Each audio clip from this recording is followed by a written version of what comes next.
All right. So today, we talked a little bit about the fat oxidizing state. We talked a little bit about how the real unit of energy of the body is not a calorie, it's ATP. We talked about how silly the idea of the calories in, calories out model was to begin with. And so today I kind of want to get into what the actual function is. So if you look at this from a chemical standpoint, which is the way that I look at the whole thing, what you really want to look at as far as generating muscle tissue, losing fat, getting healthy, it's all entirely about utilization of ATP. ATP being the molecule of energy our body uses for fuel and for power, for everything. So the big thing is that, getting in a fat oxidizing state will move your body into a position where it's using fat as your fuel source to create ATP. And so in that case, we can now use the fat that's on our body to fuel everything we're doing. This is how fasting becomes very, very healthy. This is how fasting helps us lose the body fat, but also how it helps us tremendously create new muscle tissue and new healthy organs. So one of the big things when we talk about ATP creation happens at a much higher amount per unit of fat than it does from glucose or from proteins. So it's like 100 for fat, 80-ish from carbohydrates or fat, or glucose, and like 40 or 50 from proteins. So per unit, equal unit of energy. I'm sorry, unit of mass. So you definitely want to be in that fat burning state to create all this ATP. And the thing is that people go, well, how do I maximize that? Well, it's easy. You maximize it in the recovery. So, if you look at the calorie system, they always talk about working out. No, you got to work out to burn calories. You got to walk to burn calories, blah, blah, blah. Okay, whatever. Yes, it requires ATP. It requires energy to work out. It requires energy to go walk. It requires energy to do all those things.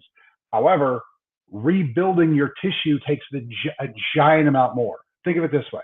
What takes more resources, costs more money, and is harder to do? Destroy a building or build a building? Massive difference. Destroying a building, super easy. Building the building, tons of resources, tons of money, tons of stuff. Same exact thing happens in the body. So what you really want to do is go to the gym, tear down that muscle tissue, but then really focus on how your body is going to repair, regenerate, and rebuild that tissue. So now that gets into all of the chemistry of how the body works. And here's the cool thing. If you decide you want to do that, the very best way to recover, the very best way to build tissue is also the exact same thing you do to get as healthy as possible. Because again, when we talk about the body, health is good chemicals in versus bad chemicals out. And if we're giving the body the best possible chemicals we can to ensure healthy new growth, and we're keeping all the waste out because we don't want to hinder that new healthy growth, you're going to be as healthy as you possibly can. So the way that, if you look at it from this standpoint, the way you're doing it, the way you're building your body up, the way you're getting into, not all of you are going to want to get into contest shape, but if you want to get into contest shape, there's a way to do it where you're maximizing your body's full potential of being as healthy as possible. And so that's really where all the things that I've done and I've put together for me and for all the patients I work with and everything else, that's where the secret sauce is. So when I start going through all the supplementation I'm taking, and there's a lot of stuff you guys don't have to take. I take it because I'm around sick people all day long, and so I have to take extra stuff. But as I go through it, you guys will kind of understand why we're doing things. One of the big ones on this is your body doesn't want protein. It wants amino acids. Quit giving it really hard to digest proteins with no digestive enzymes and then wonder why you're not getting the gains you're getting. Your body takes a protein, digests it, breaks it into its individual amino acids, absorbs those amino acids, then uses those amino acids to build the body. Lysine helps fight viruses, which is phenomenal at it. We're going to go into that later. Leucine and isoleucine are the two biggest for muscle creation. So this is a funny thing. This is why everybody uses whey protein and pea protein in their protein powders, because whey and pea have the highest concentration of leucine out of the vast majority of the proteins you have access to. However, you can't look at it that way. You have to look at it as what yields the best amount of amino acids. The answer to that is actually collagen. So people are asking me all the time, how much protein do you take? I'm like, I have no idea. And they're like, what? I'm like, during a normal day, like it's a fasting day, I will only consume collagen. That's it. But that collagen helps my body to create sugars to run my brain and my blood so that I'm not in ketosis, my breath doesn't stink. But it also gives me all the building blocks I need to repair the tissue I'm damaging while I'm in the gym. Then I also take a lot of branched chain amino acids. Again, isoleucine and leucine. So I take them right after I work out, and as soon as I go to bed, right before I go to bed, so that I have all the tools I need to regenerate, recover, and heal. So that's where a lot of this gets into. It's how are we regenerating? How are we healing? So in order to do that, you have to maximize your sleep. You've got to maximize your hormone functionality. We're going to get into a lot of that here in a minute. You got to maximize all of the micronutrients. You know, the iodine, the copper, the molybdenum, like all those little micronutrients that your body desperately, selenium, that your body desperately needs. So there's two ways of getting them. You can either eat really high grade, nutritious, nutrient dense foods, or you can take supplementation. Good news, bad news. The supplementation thing is super easy. It makes things really, really easy. Bad news, if you're wanting to eat super high end, super nutritious, nutrient dense foods, if you live in America, you're not going to get it. Our foods are full of poison. They're full of glyphosate, which is why everybody thinks gluten's a problem. They're full of atrazine, which is a massive estrogen dominant function. It's going to lean real hard on those estrogen receptors, suppressing testosterone and increasing the negative effects of estrogen. And here's the fun thing. You pull the blood, won't show up in the blood, but your body says, oh, no, we have estrogen levels of 40. But you have this giant activation of the estrogen receptor site, so it's like you have 200 levels of estrogen. So there's a little bit of chemistry in that as well. We can go through that as we get there. But that's really the big thing. It's what are we doing to maximize the healing? And guys, the time that you heal and repair is when you're asleep. So if your sleep is crap, your gains are going to be crap. And so we've got to maximize sleep. So there's a couple different things that we do for this. The first thing I do is I always make sure whenever somebody comes in the office, and I recommend you guys do this too, make sure you get somebody who can read these labs and read these tests and understands what's going on. But anyway, so I do echocardiograms, I do calcium CTs. So the number one thing we want to make sure is that your body's producing enough oxygen to make everything work. So we got to make sure the heart's in good shape, and we have to make sure there's no plaquing in the arteries. Cholesterol blood labs have zero bearing on this. And UCLA just did a big study not too long ago that showed that 75% of people who were in their research study who died from heart attacks and strokes had good or normal cholesterol levels, because cholesterol in and of itself is the major fuel source for your heart. It's a phenomenal fuel source. LDL cholesterol is fantastic for you. What happens is that it oxidizes. So you allow the metabolic chemistry of your body to go sideways. You produce a lot of reactive oxidative stress, also known as free radicals. That damages the LDL, makes it oxidize LDL, also damages the blood vessels. When those two things meet, damaged blood vessel and oxidized LDL, that's when we have the problem. Again, the only way to fix that is with nutrition, because you have to denature those free radicals with chemistry. So, and again, as we go through this, we're going to get into that. But that's kind of how that works.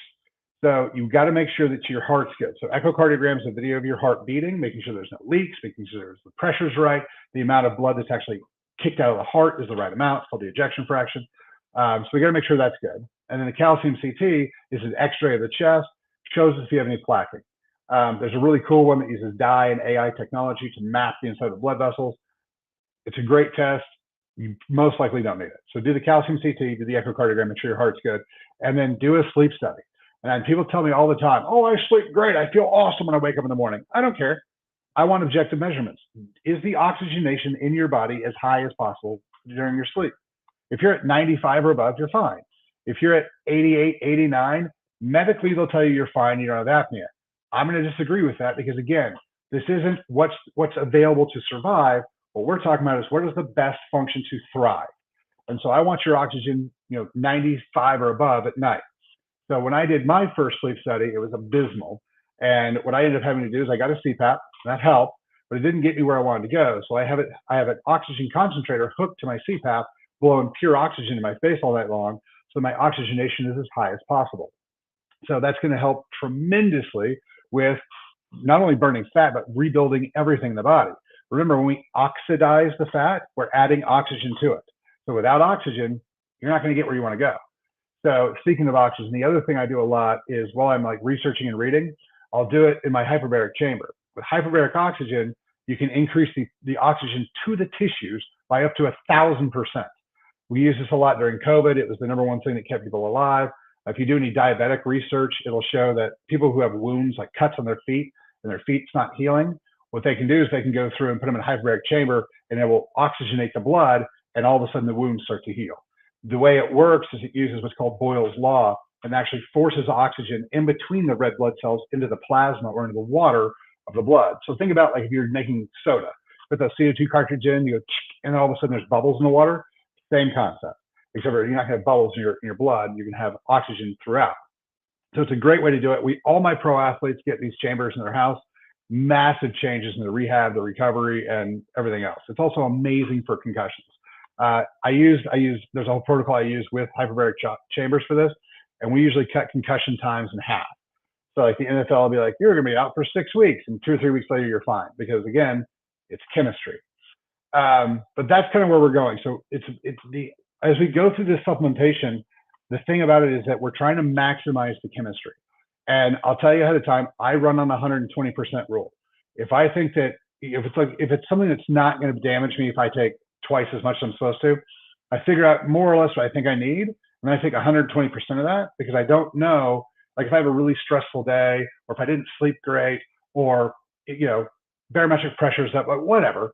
I just want to make sure that my body has more than it needs. Because when we start talking about recovery, when we start talking about chemistry, there's something called a limiting reagent. So if you have 10 of this unit and 10 of this unit and 3 of this unit, and it's equal, these 2 are going to be fine. This third unit you only had 3 of. Once you're done with that, you can no longer do any more chemical reactions.